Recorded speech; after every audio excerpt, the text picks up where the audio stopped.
акыбалы оор экен. Биз мына менин айым экөөбүз барып аппаратты алып барып элизе болуп текшергенде денесинде куртту көргөндө кыз эси болуп калды. Ана ошондо биз баштадык, немени баштадык.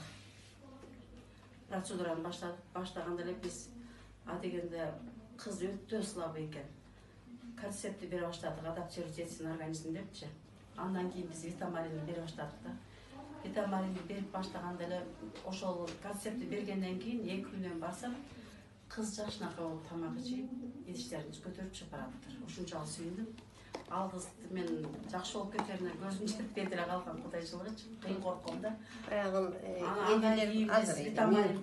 эжелер менен барып биз баягы аппаратка түшүрүп көрүп атканда баягы кыз көргөндө чоң курту башы сунтугунун менин анткенде баягы эс болуп калсың. Артына эс болуп калган экен. Бул эжебиздин антымча ары бери нашатыр институт алып келип, кызды эме кылып өзүнө келтирди.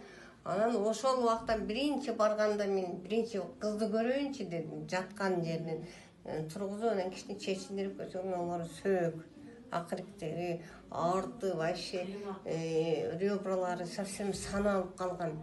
Анан мен андан мурун апасына деле айткан болчумун. Сүрөтүн көрүлөчү, кыздын ичинде курт бар экен. Курт көбөйүп кетиптир. Десем ой эже баса албайт деди. Анан ошон үчүн чакырышкандан үйүнө бардык да, үйүнө барып көрдүк. Анан эже коркуп калды.